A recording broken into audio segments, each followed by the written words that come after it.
Juan capítulo 12. ¿Está ahí? Bueno, amén, qué bien. Entonces vamos, por favor, a leer. Vamos a leer. ¿Todos escuchan perfecto o no? ¿Sí? Vamos a leer de los versos 1 al 12. Oramos e iniciamos. Dice así: 6 días antes de la Pascua, vino Jesús a Betania, donde estaba Lázaro, el que había estado muerto, y a quien había resucitado de los muertos. Y le hicieron allí una cena. Marta servía, y Lázaro era uno de los que estaban sentados a la mesa con él. Entonces María tomó una libra de perfume de nardo puro de mucho precio, y ungió los pies de Jesús, y los enjugó con sus cabellos. Y la casa se llenó del olor del perfume. Y dijo uno de sus discípulos, Judas Iscariote, hijo de Simón, el que le había de entregar: ¿por qué no fue este perfume vendido por 300 denarios y dado a los pobres? Pero dijo esto no porque se cuidara de los pobres, sino porque era ladrón, y teniendo la bolsa, sustraía de lo que se echaba en ella. Entonces Jesús dijo: déjala, para el día de mi sepultura ha guardado esto. Porque a los pobres siempre los tendréis con vosotros, mas a mí no siempre me tendréis.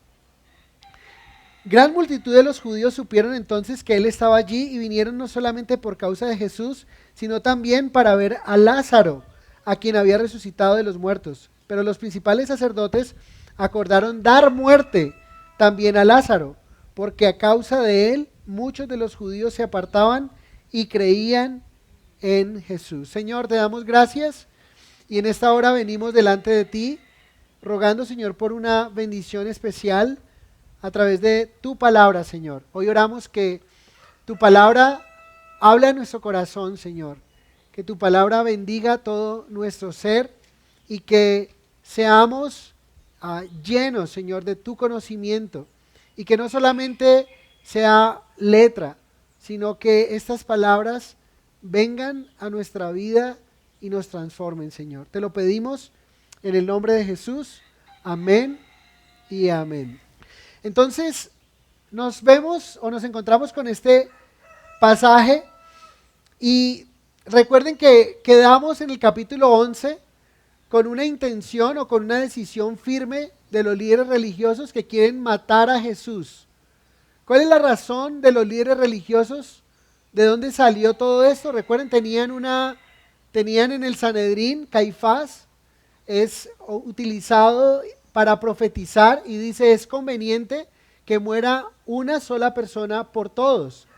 Y desde ese momento empiezan a tramar cómo prender al Señor y posteriormente matarle. ¿Por qué querían matarle?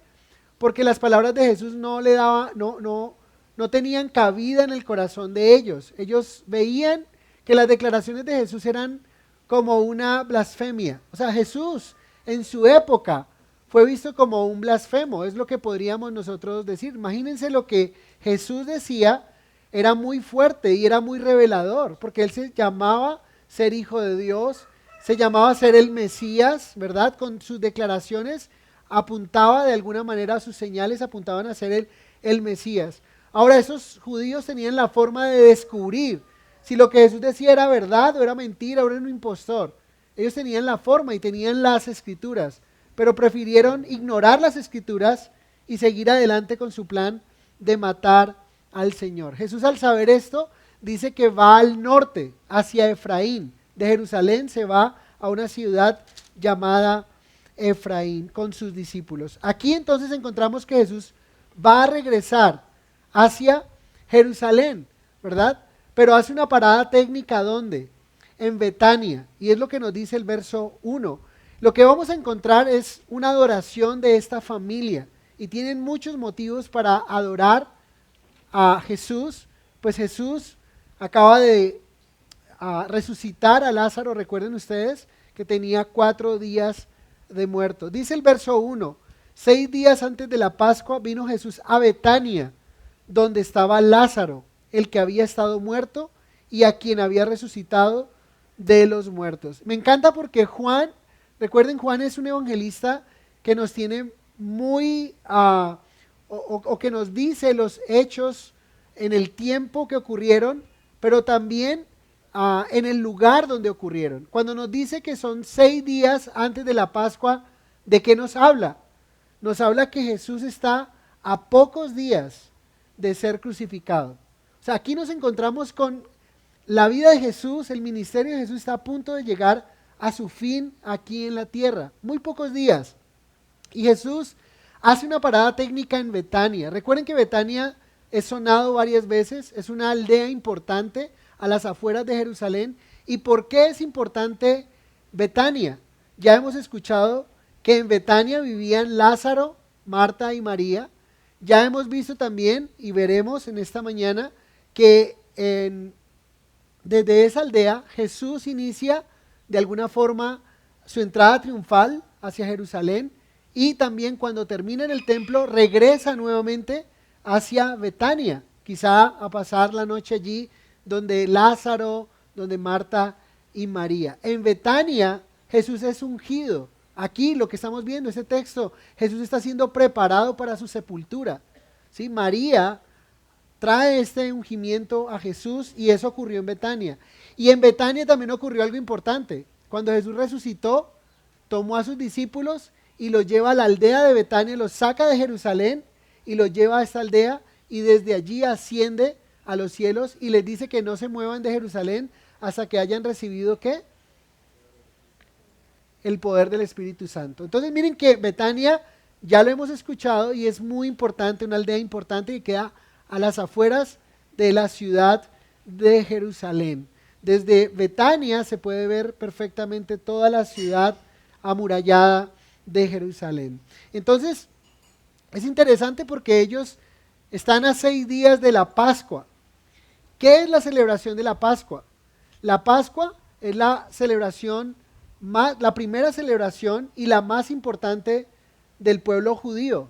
Recuerden que la Pascua los judíos celebran cuando ellos salieron de esa esclavitud de 430 años desde Egipto. Dios los sacó con mano poderosa y entonces empieza a ser la primera celebración que para nuestro calendario es marzo-abril aproximadamente.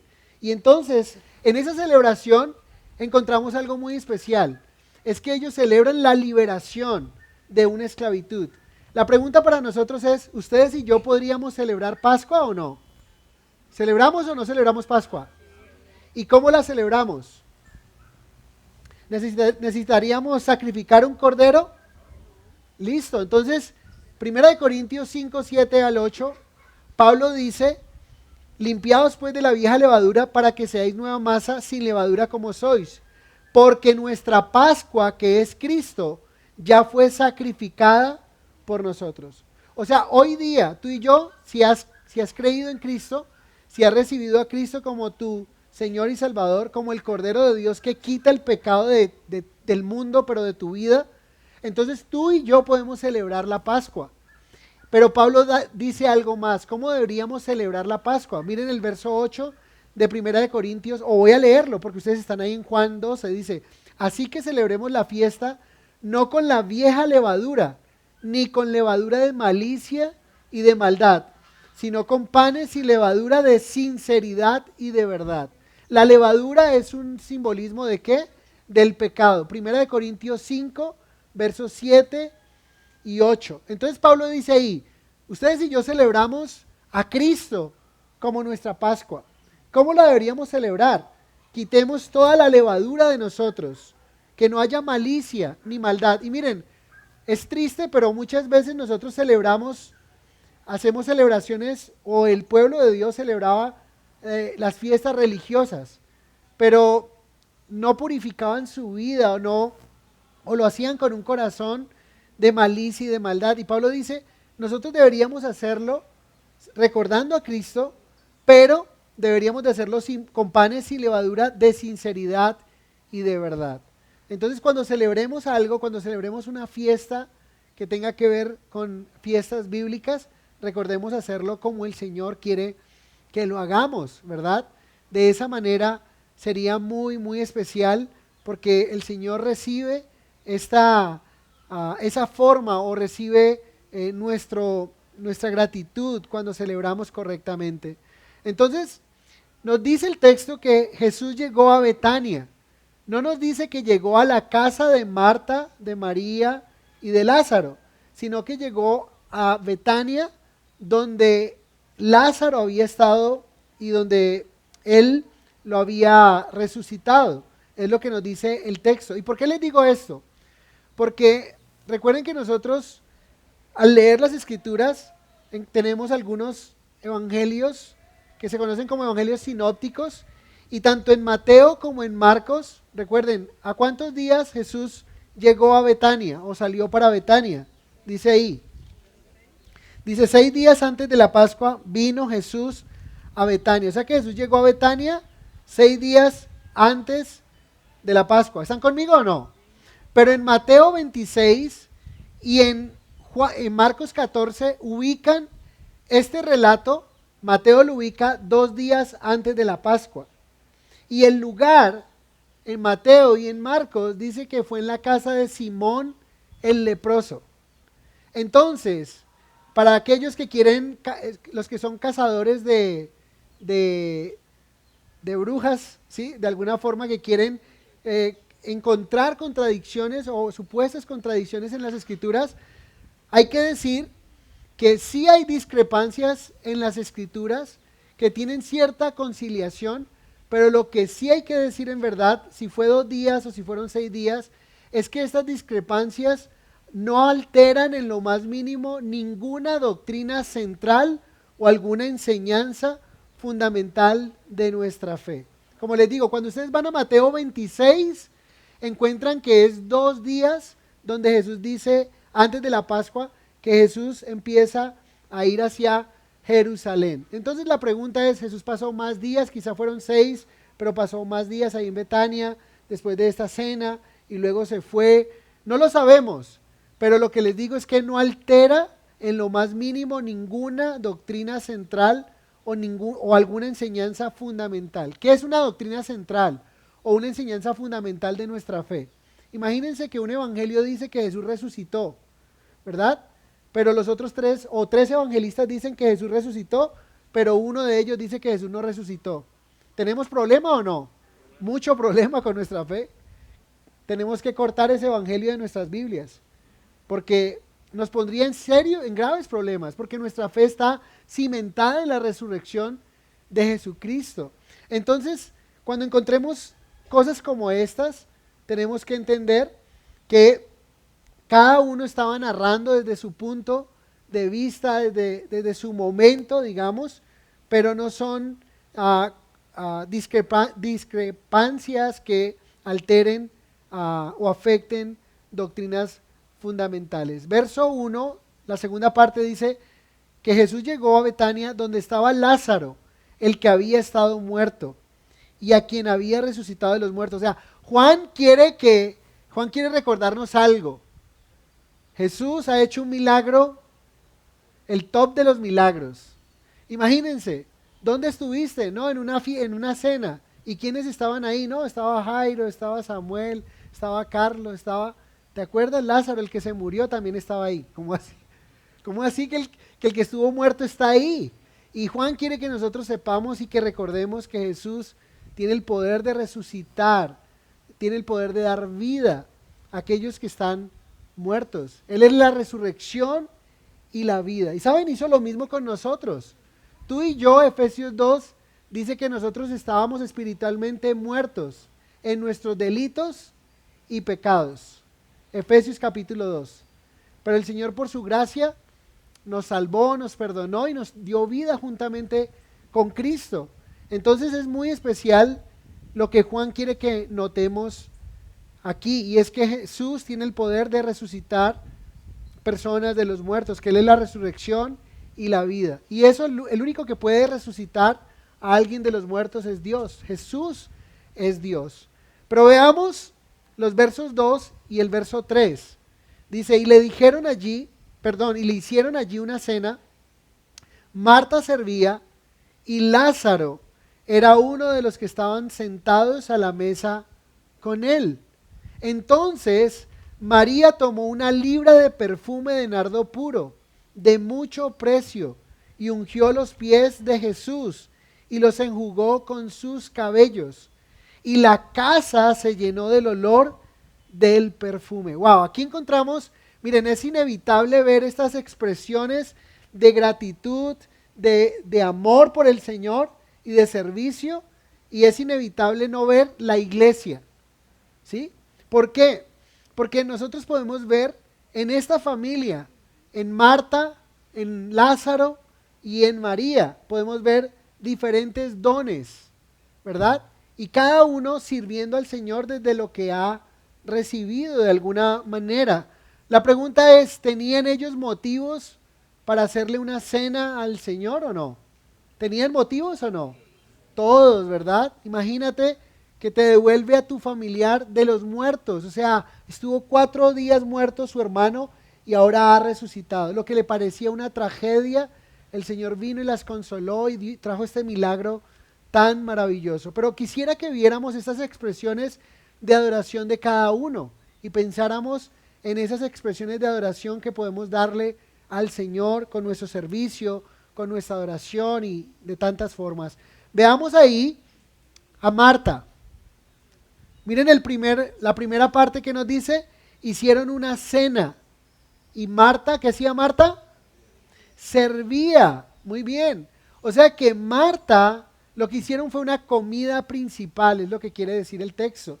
Y cuando dice que Marta servía, la palabra servir ahí es que Marta era anfitriona, ¿verdad? Entonces esto apunta a que pudo haber sido en la casa de esos hermanos.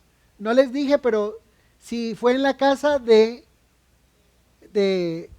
Simón el leproso, pues seguramente también fue una comida de gratitud de uno de esos leprosos que el Señor sanó. Tuvo que haberse llamado Simón y ya no era leproso, porque si seguía siendo leproso no podría hacer esta vida social, ¿verdad? Entonces, pero vemos que Marta es anfitriona, es lo que significa. Y Marta representa que su servicio como anfitriona fue su adoración para el Señor.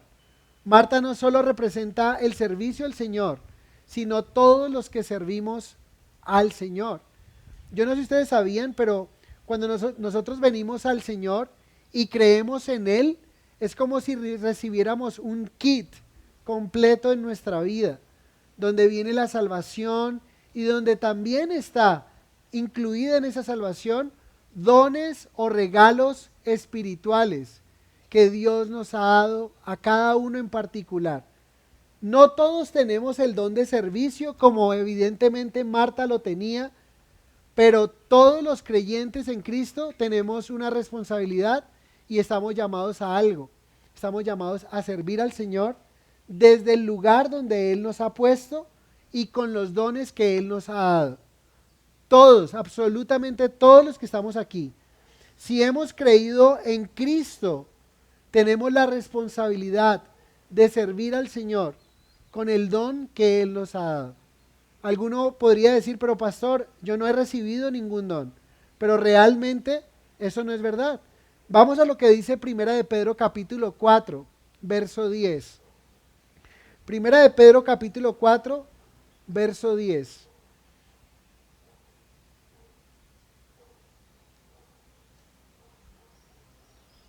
¿Están allí?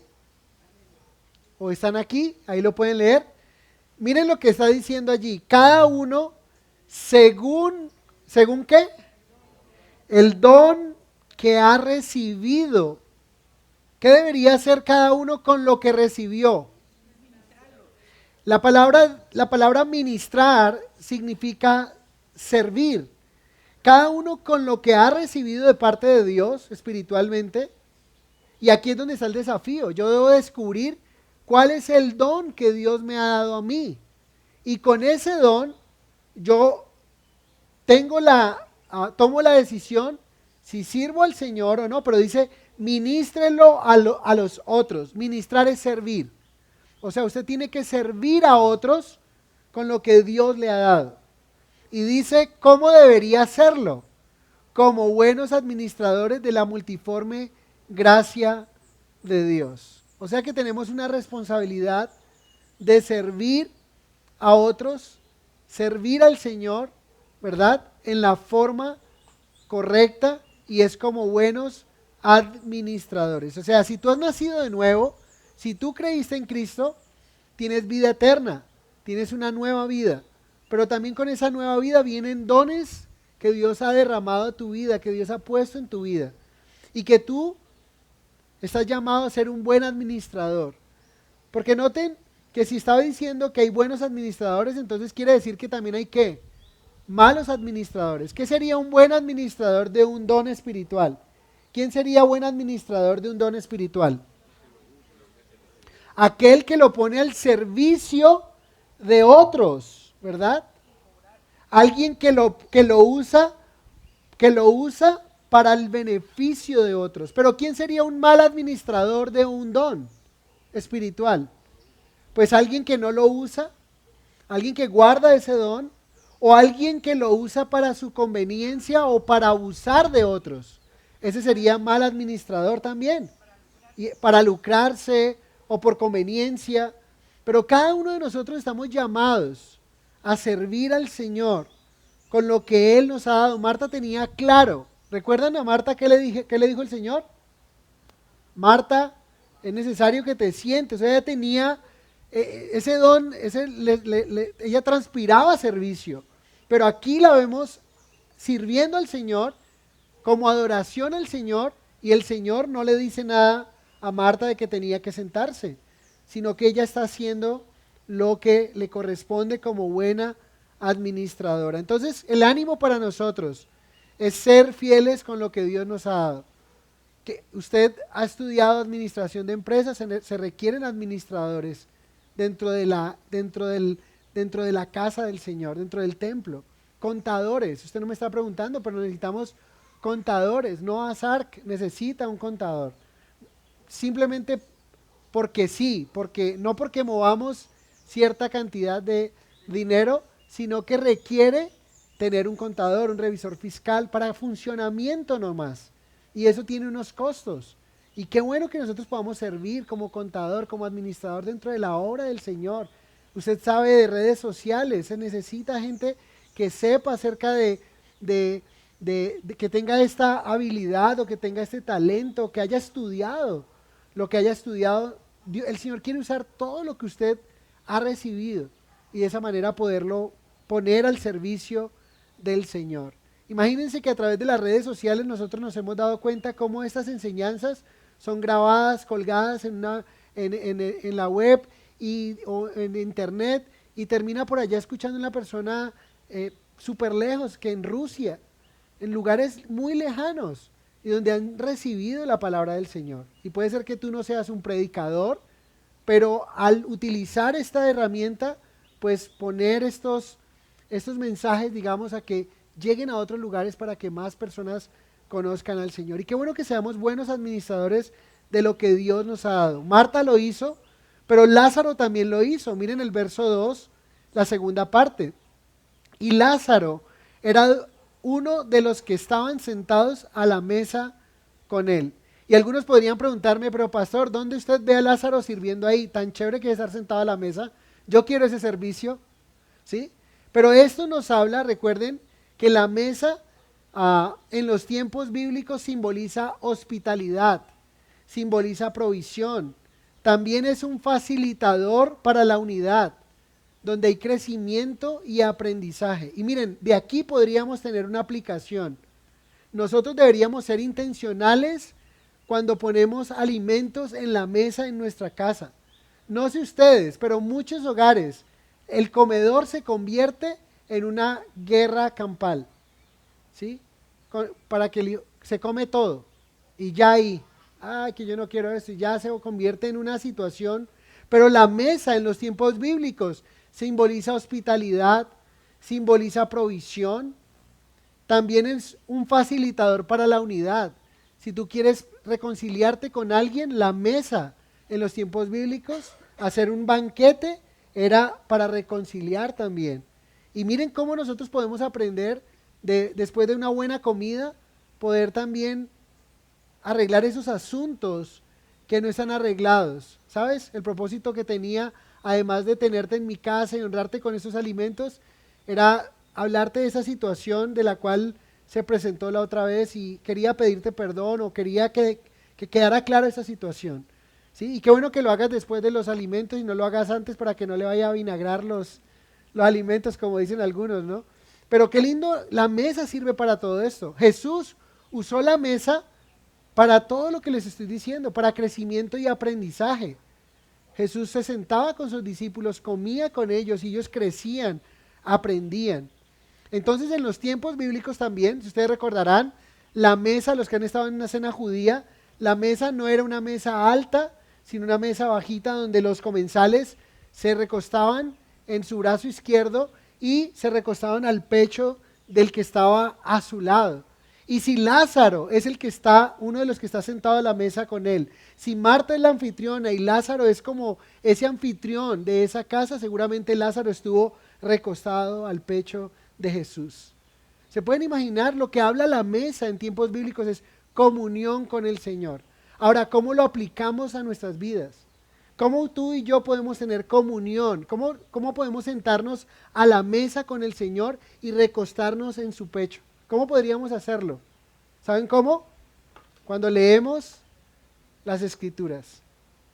Cuando tú abres las Escrituras, Jesús dijo en Mateo 4:4, no solo de pan vivirá el hombre, mas de toda la palabra que sale de la boca de Dios. Y sabes, cuando tú vienes a leer la Escritura, es como si tú te estuvieras sentando a la mesa con el Señor, estás teniendo comunión con Él. Recuerden que la mesa es aprendizaje, porque estaba la mesa servida y en medio de la mesa, mientras Jesús hablaba, tomaba un elemento. ¿Recuerdan ustedes la Santa Cena?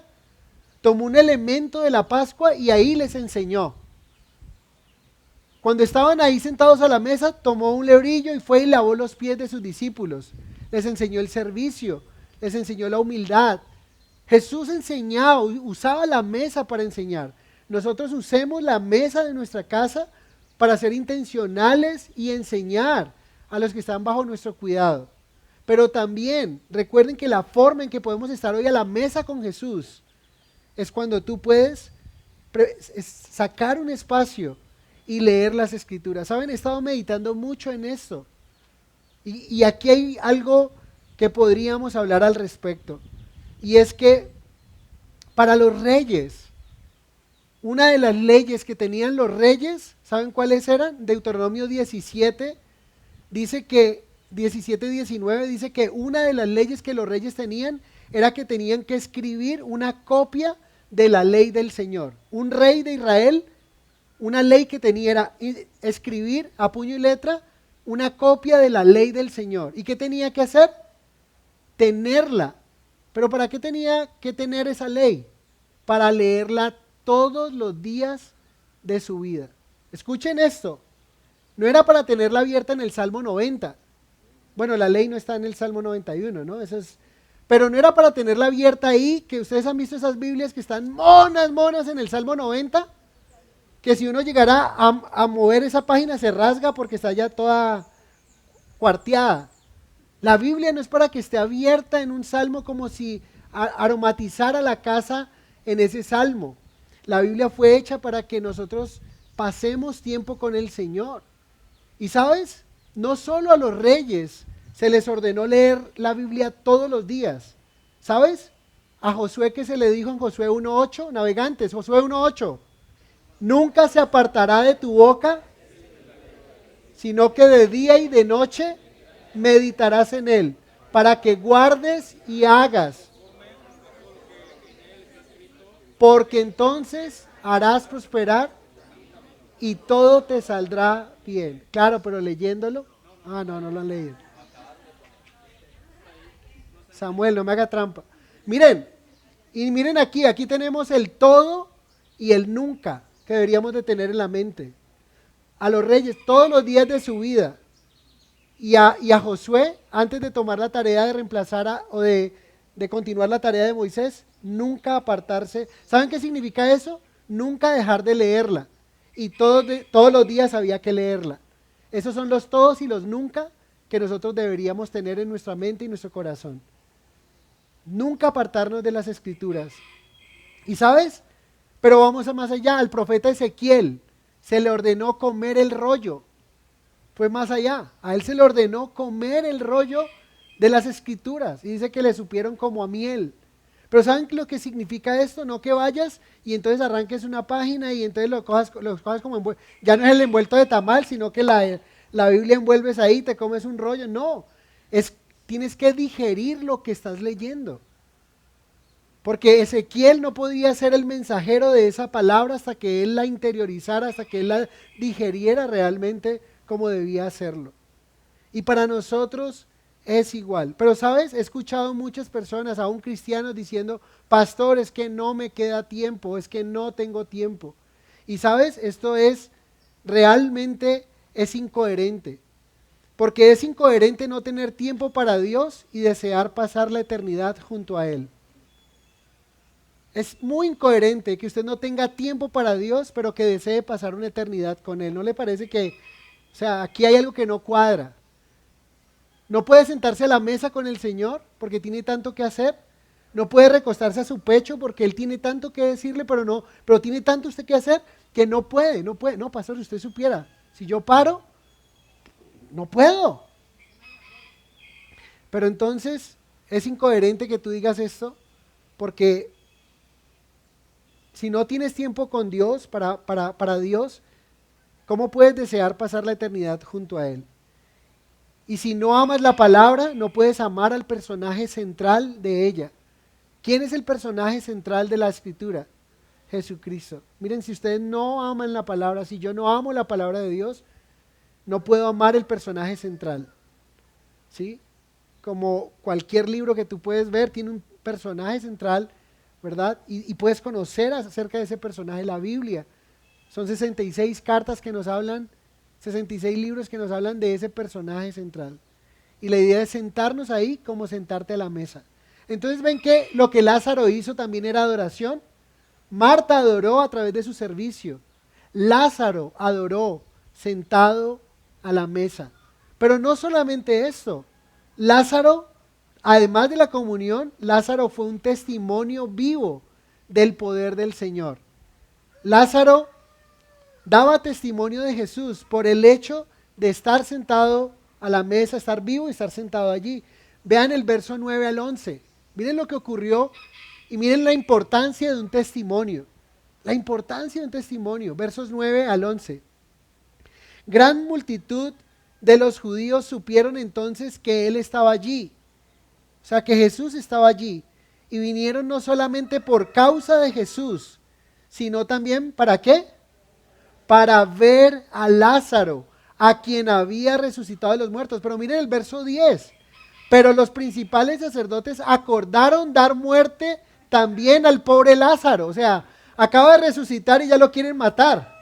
¿Pero por qué lo quieren matar? Miren, por tener una relación o una identificación con Jesús. Dice, porque a causa de él, muchos de los judíos se apartaban y creían en Jesús. ¿Pueden verlo? La pregunta es, ¿qué hacía Lázaro? ¿Qué? Respirar. Mejor respuesta no puede haber. ¿Qué hizo Lázaro? Respirar. Estar sentado en la mesa, respiraba. Y la gente venía y lo miraba y dicen, wow, ahora creo en Jesús. ¿Sabes? Un testimonio vivo. Pero eso nos lleva a una aplicación muy tremenda en nuestros hogares. Si la gente, y créanme, la gente que nos rodea, nuestros vecinos, nuestros amigos, nos están viendo. Y ustedes no se dan cuenta que ellos nos están viendo. Y ellos están viendo qué hacemos,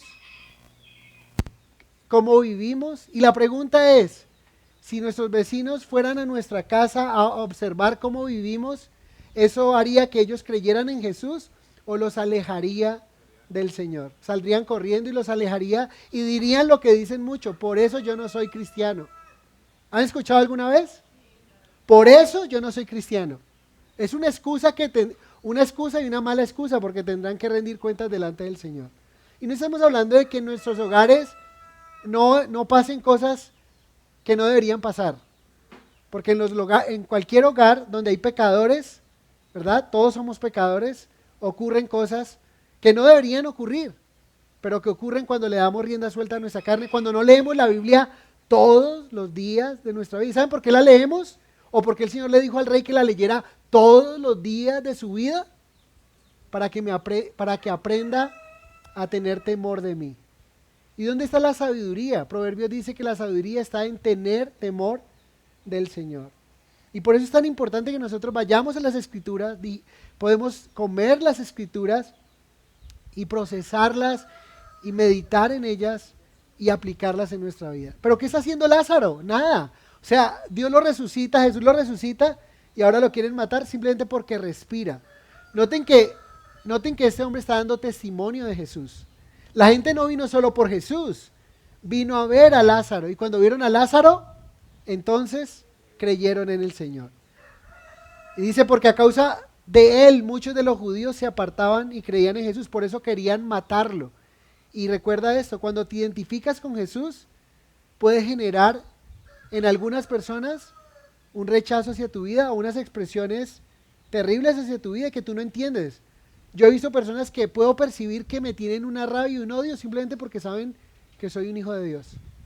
Solo por eso, no les he hecho nada, no nos hemos cruzado, pero siente uno que hay una situación ahí compleja, que en su espíritu hay como esa molestia, ¿verdad?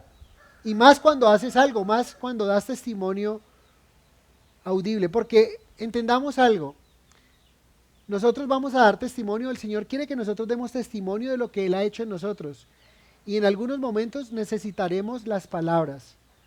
Quiere decir que nuestro testimonio no siempre será ir y hablar lo que el Señor ha hecho en nosotros. Simplemente a veces necesitamos es callar y que ellos puedan ver al Señor en nuestras vidas. Tremendo, ¿no? Entonces, vemos a Marta que glorifica a Jesús con su servicio. Vemos a Lázaro glorificando hasta a la mesa y dando testimonio de él. Pero veamos a María, porque María es protagonista aquí en la forma en que adoró al Señor, ¿verdad? Y podemos aprender de ella. Dice, entonces María tomó una libra de perfume de nardo puro, de mucho precio, y ungió los pies de Jesús, y los enjugó con sus cabellos, y la casa se llenó del olor del perfume. Aquí podríamos ver lo que María entregó, el propósito por el cual María entregó lo que entregó, y cómo lo entregó. Entonces, ¿qué fue lo que entregó María? Dice que un perfume, ¿sí? Dice una libra de perfume de nardo puro. El nardo era una planta cuyo aceite se usaba como perfume o ungüento. Una libra equivalía a 327 gramos y era una cantidad enorme que podría haber servido para muchos años. Y el nardo puro era altamente concentrado. ¿Conocen esos aceites esenciales? Que son un poquitico, unas cuantas onzas, pero que duran y que son súper costosas. Ahora imaginémonos algo mayor, su precio. Judas dice que la estimación rápida, el cálculo que hizo Judas fue que esto costaba ¿cuánto?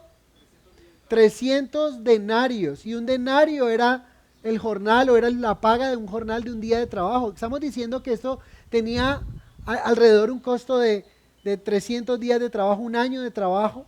Y lo que podríamos hacer rápidamente, cálculos con el mínimo de Colombia, 15 millones de pesos. Otros han calculado 20 o 25 millones. ¿Alguno de ustedes tiene un perfume de esos en su casa? ¿Alguno de ustedes se ha untado un perfume de esa categoría? Se consiguen hoy en día. Pero la pregunta es, ¿alguno de ustedes ha usado un perfume de estos? Yo no, nunca he visto algo así.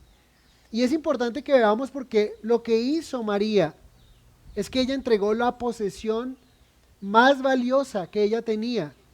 Y fue precisamente esa posesión la que puso a los pies del Señor. Y ella quería darle al maestro lo mejor que tenía. No le entregó algo que no apreciara o lo que sobrara o algo que no valía para nada. Y sabes, debemos seguir el ejemplo de María. María entregó lo mejor que ella consideró que tenía, ¿verdad? Y en lugar de esto, uno puede ver ejemplos como en Malaquías, en la época del profeta Malaquías, que le entregaron al Señor. los de la época, los israelitas en la época del profeta Malaquías. En Malaquías dice que le entregaron al Señor, el animal del sacrificio era el ciego, el cojo, el enfermo. Pero María no hizo esto. ¿Y sabes? Qué bueno que nosotros busquemos aquello que consideramos que tiene mucho valor para nosotros y lo entreguemos al Señor. O sea, y más que esto, el Señor más que un perfume o más que una posesión nuestra, Él nos quiere a nosotros. Eso es lo que dicen las Escrituras, que podamos entregarnos como un sacrificio vivo. Y sabes, ella podría haber derramado solo algo, un poquito. Sí, ella pudo haberle dado con un gotero unas cuantas gotitas y hubiese sido suficiente. Pero sabes, ella entregó todo este perfume tan costoso. Ella entregó todo. Y en esto consiste la adoración, en entregarle lo que somos y lo que tenemos para honrar su santo nombre. María no consideraba, no creía, ella no creía que algo que ella poseyera podría ser lo suficientemente grande y bueno para una persona tan maravillosa como el Señor. Su entrega fue total y absoluta, sin reservas. Y ella no actuaba como aquellos que se contentan con dar una pequeña porción de lo que tienen, para de ese modo sentirse tranquilos, porque ya han cumplido con su deber delante del Señor, ¿verdad? Ella hizo una entrega total. Es tan así que dice que hizo que el cuarto se llenara de un grato olor. Y si lo traducimos al antiguo tiempo, recuerden qué pasaba con los sacrificios, cómo subían como un olor grato delante del Señor. Hizo que todo el cuarto, todo el recinto se llenara de ese olor grato, de ese perfume. En todo esto María es un ejemplo para nosotros. Pero como les digo, el Señor no quiere más que querer algo de nosotros, que es importante, que podamos rendir todo lo que tenemos al servicio del Señor. Y cuando digo esto, no significa que hagamos votos de pobreza, sino que nos consideremos en esta vida como mayordomos. Porque cuando nos vemos como mayordomos, como buenos mayordomos, no como malos, porque hay mayordomos que creen mayordueños, ¿sí? Como un buen mayordomo de saber que esto que Dios me ha bendecido lo ha dado para un beneficio personal y el de mi familia, pero no es el único propósito. También me lo ha dado para poder bendecir a otros, cuando Dios te ha dado un vehículo, cuando te ha dado tu casa, la provisión de la mesa. Recuerden que la mesa era un momento para compartir también, para mostrar o para agradecer a Dios por esa provisión que Él había dado. Pero como les digo, más que nuestras pertenencias, Él nos quiere a nosotros. Romanos 12:1, que nos dice a los navegantes: así que, hermanos, os ruego por las misericordias de Dios que presentéis vuestros cuerpos en sacrificio vivo, santo, agradable a Dios, que es vuestro culto racional. Cada vez que digo navegantes, algunos inmediatamente bajan la mirada, que no me pregunte. No les voy a preguntar, tranquilos. Es para que lo repasemos. Pero el Señor quiere esto de nosotros. El Señor no quiere que traigamos un animalito y lo sacrifiquemos. Él quiere que nosotros nos pongamos en el altar y que nosotros podamos entregarnos una adoración. Es más que canciones que cantamos los domingos. La adoración es más que canciones que cantamos los domingos. Es una vida que vivimos el resto de la semana. Eso lo dijo un pastor llamado A.W. Tozer, ¿sí? Que la adoración es más que esas canciones que entonamos el domingo, que es verdad, pero en realidad es una vida que vivimos el resto de la semana. María fue una imitadora de Jesús, como dijo Pablo en Efesios 5. Sed pues imitadores de Dios como hijos amados y andad en amor, como también Cristo nos amó y se entregó a sí mismo por nosotros, ofrenda y sacrificio a Dios en olor fragante. Entonces, ¿qué fue lo que ofreció a María? María ofreció algo de mucho valor, algo que ella apreciaba demasiado. Ella no entregó algo que no estimara, pero no consideró que eso que tanto que estimaba superara el valor del Señor. Por eso lo entregó de esa manera. ¿Cuál creen ustedes que fue el propósito de María al entregar esto?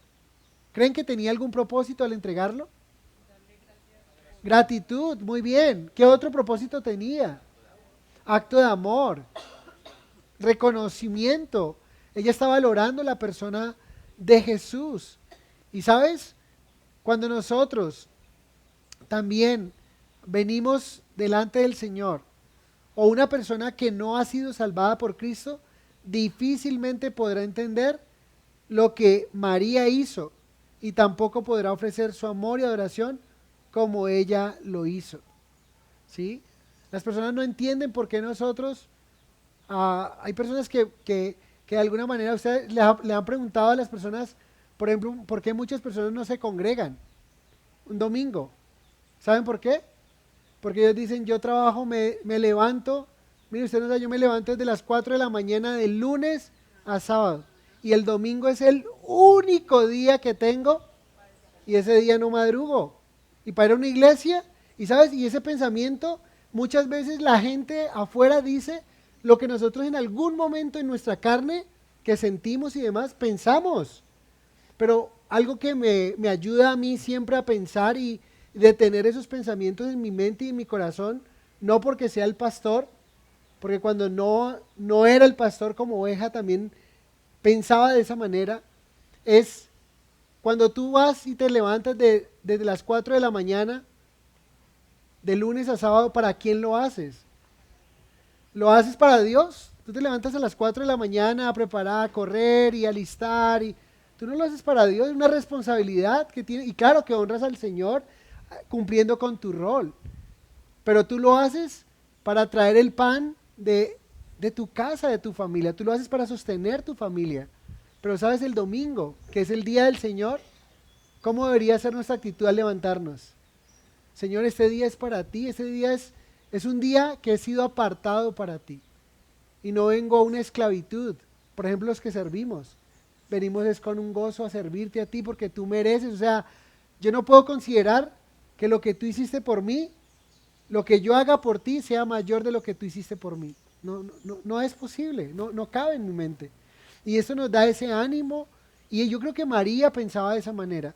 Y qué bueno que nosotros pensemos para adorar al Señor. Ahora, ¿de qué forma entregó esto?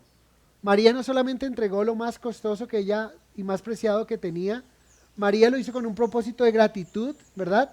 Pero ¿de qué forma lo hizo? ¿Creen ustedes que había humildad con lo que entregó? El Señor no solamente quiere que entreguemos o que le sirvamos, sino la forma en que lo hacemos y la humildad en que lo hizo. ¿Creen ustedes que a María le importó lo que dijeran los demás o las críticas? Y sabes, para servir a Dios, muchas veces el Señor nos va a llevar a hacer algo que al mundo le parece que son locuras o excentricidades.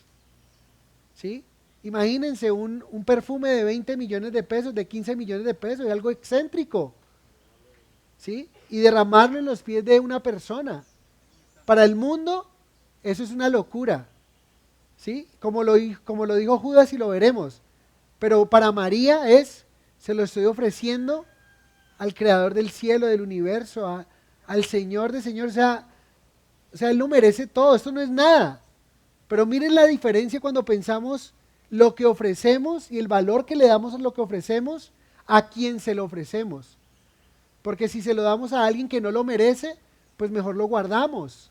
Pero si se lo damos al que lo merece todo, eso fue lo que hizo María, lo dio sin reserva, sin importar lo que dijeran, ¿verdad?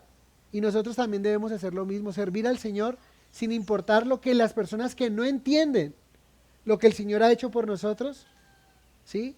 No logran entender por qué servimos al Señor, por qué le amamos, por qué nos congregamos. Pero también lo hizo con entendimiento. Y es muy importante que cuando el Señor quiere que le adoremos en espíritu y en verdad, con nuestro entendimiento. Ella era consciente de la grandeza y de la divinidad del Señor. Y absolutamente ella lo hizo guiada por el Espíritu Santo. ¿Saben por qué? Porque ella aquí está dando una profecía. ¿Cuál es la profecía que está haciendo María al ungir a los pies de Jesús? Jesús lo dice en el texto. Ella ha preparado todo esto ¿para qué? Esto ha sido guardado ¿para qué? Para mi sepultura. María al ungir los pies del Señor estaba anunciando la muerte del Señor. Y miren aquí la gran diferencia entre Caifás y María. ¿Se acuerdan que Caifás fue usado por Caifás fue usado para dar una profecía? pero no fue aprobado por Dios. María está siendo usada, ¿sí?, para dar una profecía con este ungimiento, pero también está siendo aprobada por Dios. Porque el Señor dice, no la molesten, déjenla tranquila, porque lo que ella ha hecho es una buena obra, es lo que dicen otros evangelios. Y dice, ha preparado esto para mi sepultura. Y sabes, Marta, Lázaro y María honraron al Señor con sus expresiones de gratitud y adoración. ¿Cuál fue la expresión de gratitud y adoración de Marta? Servicio. El de Lázaro, comunión y testimonio. Y el de María, adoración, ¿verdad? Una entrega total. Pero miren lo que dice el verso 4 al 6. Y dijo uno de sus discípulos, Judas Iscariote, hijo de Simón, el que le había de entregar, ¿por qué no fue este perfume vendido por 300 denarios y dado a los pobres? Pero dijo esto, no porque se cuidara de los pobres, sino porque era ¿qué? Ladrón. Y teniendo la bolsa sustraía de lo que se echaba en ella. Noten aquí, mientras unos honraron con sus expresiones de gratitud y adoración, otros como Judas estaban criticando. Judas representa aquí, en medio de la comunidad. Escuchen esto. Recuerden que Pablo dice que la iglesia es como un cuerpo, que tiene diferentes miembros. Cada uno en particular ha recibido dones y los pone al servicio del Señor. ¿Están conmigo o no? Y entonces tenemos a los que sirven, tenemos que están los que adoran, están los que entregan y hacen lo que están haciendo, como hizo Marta, Lázaro y María. Pero ahora están los que no sirven, pero critican. Podría ser. Aquí está Judas, y Judas representa al falso hermano, el que critica a los hermanos, el hipócrita y ladrón. ¿Por qué hipócrita? ¿Dónde vemos la hipocresía en Judas? Porque Judas, cuando vio lo que se derramó, lo vio como un desperdicio y lo calculó en dinero. E inmediatamente dijo, ese dinero podría servir para los pobres. Mentiroso, hipócrita, porque no cuidaba a los pobres, era quien administraba la bolsa. Era para tener más recursos para sacar más. Era ladrón, hipócrita. Pero ¿sabes? A mí me sorprende que personas como Judas estén en una cena con el Señor, que sea llamado discípulo, pero también nos sorprende que estén dentro de una iglesia local. Jesús mismo, pero no debería sorprendernos porque Jesús mismo enseñó acerca de una parábola llamada el trigo y ¿qué? ¿Y saben qué dice, a qué se refería esa parábola? ¿O qué quería ilustrar el Señor con esa parábola? Él dijo, el reino de los cielos es semejante a un hombre que puso una buena semilla en su campo. Él y sus trabajadores se fueron a dormir y en la noche vino el maligno y sembró ¿qué? Cizaña. Entonces le dicen, entonces hay que recoger, hay que quitar la cizaña porque está creciendo la cizaña y el trigo juntos. Y dice, no, dejen a la cizaña y al trigo, beneficiándose de los nutrientes del campo, de lo que los sembradores harían, regar, lo que fuera. Están cuidando trigo y cizaña, como un pastor hablándole a trigo y a cizaña. Espero que aquí no haya cizaña. Espero que aquí no haya falsos hermanos. Pero miren lo que dice el verso 30 de Mateo 13:30. Dejad crecer juntamente lo uno y lo otro hasta la siega. Y al tiempo de la siega yo diré a los segadores, recoged primero la cizaña y atadla en manojos para quemarla, pero recoged el trigo en mi granero. Entonces la cizaña irá a un lugar. ¿Cuál es ese lugar? Si está hablando de ir al fuego, está hablando de una condenación. Aquel que es falso hermano, como Judas, un falso discípulo, un impostor, un ladrón. Tiempo para arrepentirse tuvo todo el que queramos. Y eso nos muestra, no todo el que viene a la iglesia es salvo.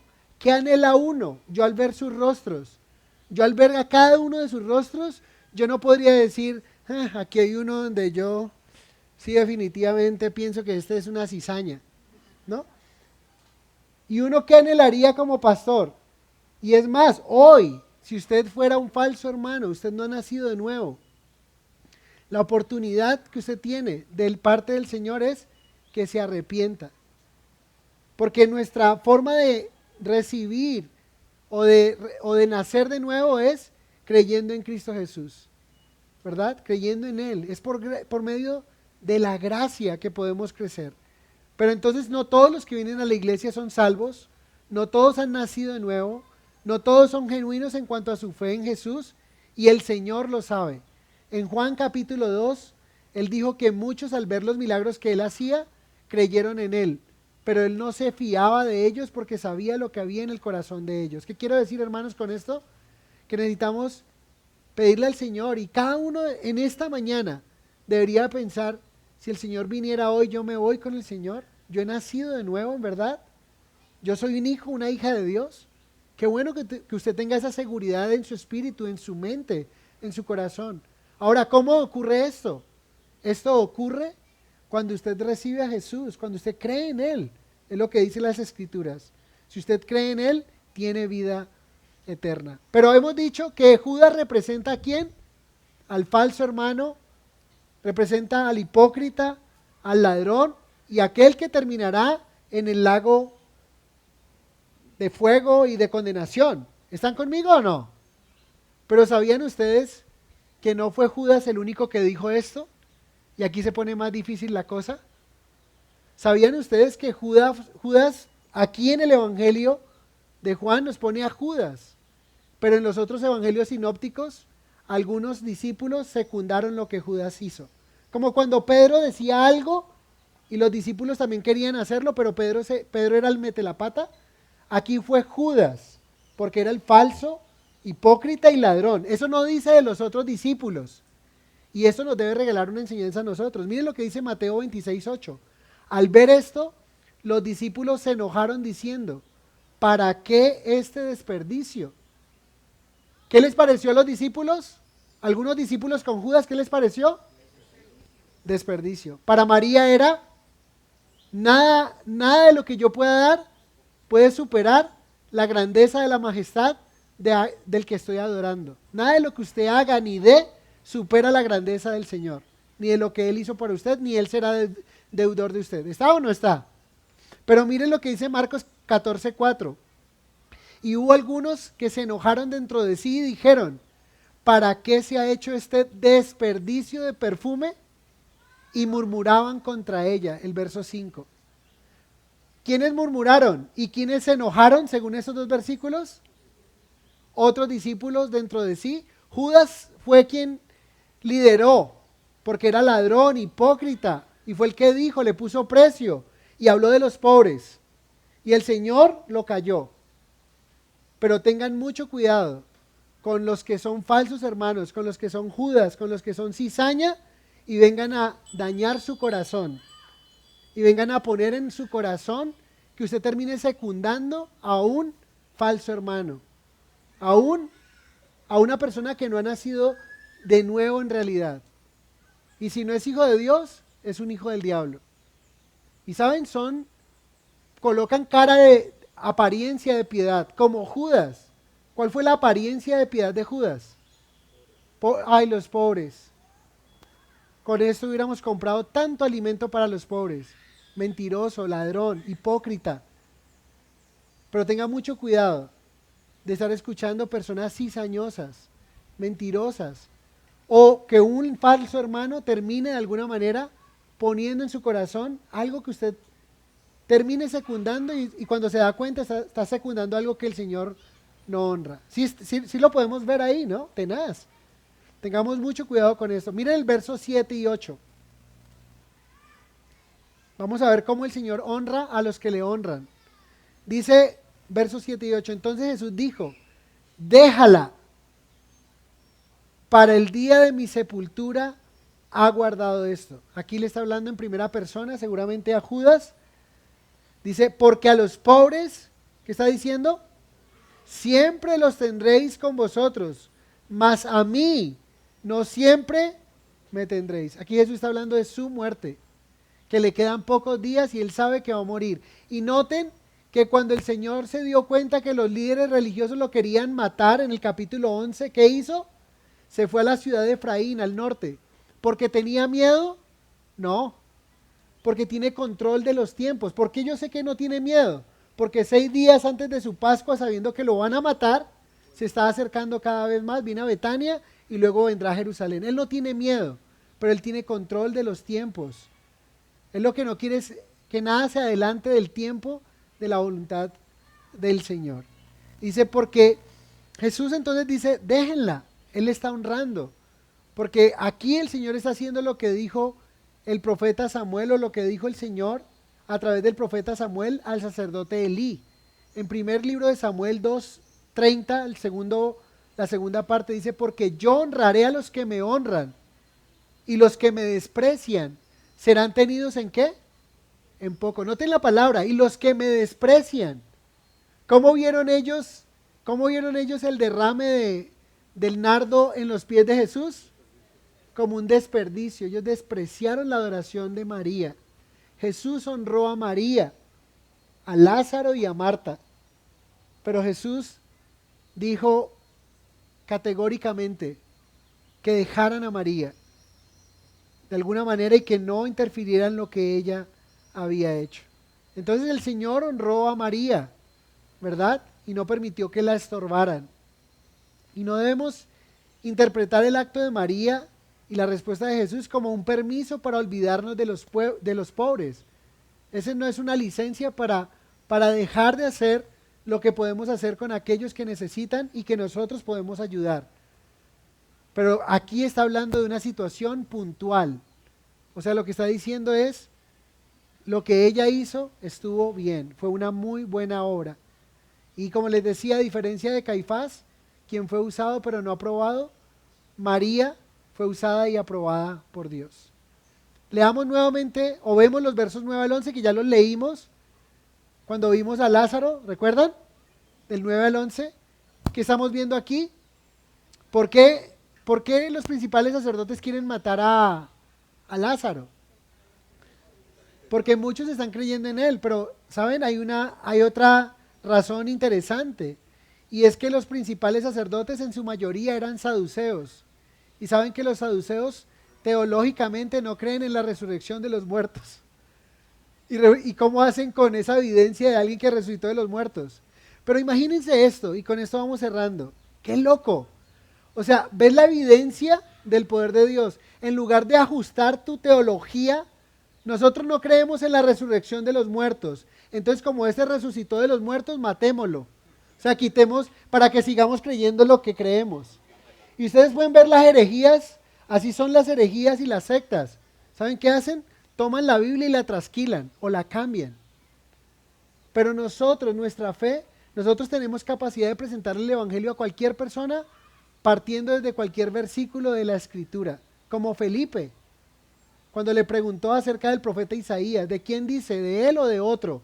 Y dice, partiendo desde las Escrituras, Felipe le habló al eunuco y luego vieron agua y terminó bautizándolo y creyó en el Señor. ¿Se dan cuenta? Nosotros no deberíamos, claro que conocemos pasajes claves, un pasaje clave para que alguien reciba al Señor, un pasaje clave para mostrar que la muerte del hombre solo se dará una sola vez. ¿Cuál es ese pasaje clave? Hebreos 9:27. ¿Cuál es un pasaje clave para decir que Dios nos creó con un propósito y que tiene un propósito grande para nosotros? Juan 10:10, ¿verdad? Vino a darnos vida y vida en abundancia. Y que nos ha amado, Juan 3:16. Pero podríamos decir que todos los hombres han pecado. Un pasaje clave para eso. Romanos 3:23. ¿Y cuál es la consecuencia de ese pecado? Romanos 6:23. La paga del pecado es muerte, mas la dádiva de Dios es vida eterna en Cristo Jesús. ¿Se dan cuenta?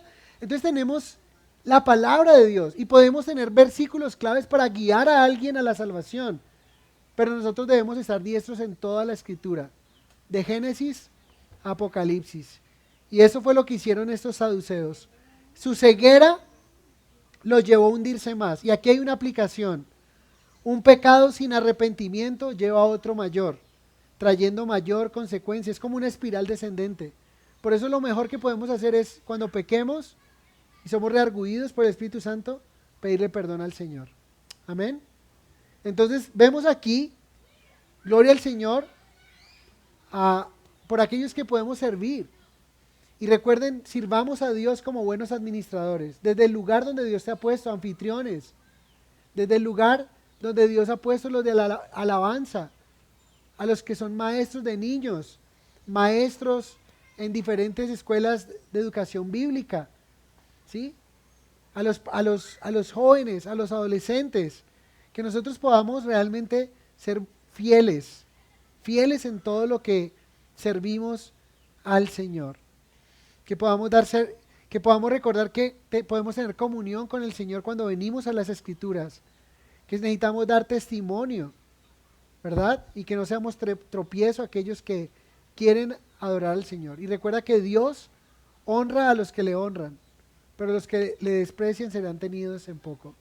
Y qué bueno recordarles a cada uno de ustedes que cada uno de nosotros tenemos un lugar en el reino de los cielos para servir. Qué bueno que esto que Dios te ha dado, como les decía al inicio, esa profesión que Dios te ha dado. Hay personas que en su profesión terminan con un llamado de parte de Dios, sirviendo como misioneros al Señor. ¿Y sabes qué han dicho algunos padres de esos jóvenes? Que les han pagado la universidad y demás, les han dicho, yo no te pagué una universidad para que te desperdiciaras siendo un misionero. Un padre que dice eso no conoce realmente a quién está sirviendo a su hijo, ¿verdad? Porque Jesús lo merece todo de nosotros. Jesús es el Señor. Pero también hay unos que no son llamados misioneros tiempo completo, pero todo lo que Dios nos ha dado podemos enriquecer, podemos cuidar y podemos aportar para el reino de los cielos. Amén. Qué bueno que podamos hacerlo y ser conscientes de ello. Padre, gracias te damos en esta hora. Hoy aprendemos a través de esos dones de esta familia, de esas expresiones de gratitud y adoración que tuvieron delante de ti. Y también, Señor, aprendemos de que en medio de nosotros podrían levantarse personas como Judas, que son falsos, que no creen en ti, que desaniman a otros, que critican, que murmuran. Y yo te pido, Señor, que tengamos discernimiento cuando alguien se queja, que podamos discernir que esa persona realmente quizá está expresando su dolor de una manera incorrecta y que podamos guiarlo correctamente si es un discípulo tuyo. Si es alguien que es un falso, que podamos desenmascarar a aquellas personas que vienen a sembrar cizaña, que no trabajan para tu reino, sino que están en contra de tu reino, Señor. Y yo te pido, Padre, por todos los que estamos aquí, si hay alguno que aún no ha nacido de nuevo, alguno que todavía no ha tenido una relación, una comunión contigo, que en esta mañana pueda abrir su corazón a ti y recibirte como el Señor y Salvador que eres del mundo. Y si hay alguien aquí en esta hora que quisiera hacer esta oración, rindiendo su vida al Señor, podría orar de esta forma. Señor Jesús, en esta hora vengo delante de ti. Reconozco que soy pecador. Te pido perdón por mis pecados. Pero reconozco que tú eres el Rey de Reyes, que tú eres el Mesías, que tú eres el Salvador del mundo. Hoy decido creer en el sacrificio que hiciste en la cruz del Calvario por mi lugar, por mi pecado. Y hoy abro mi corazón y te recibo como mi Señor y mi Salvador personal. Te pido que escribas mi nombre en el libro de la vida eterna y que me permitas tener una comunión permanente contigo por medio de tu palabra. Revélate a mí por medio de tu palabra. Te lo pido en el nombre de Jesús. Amén y amén.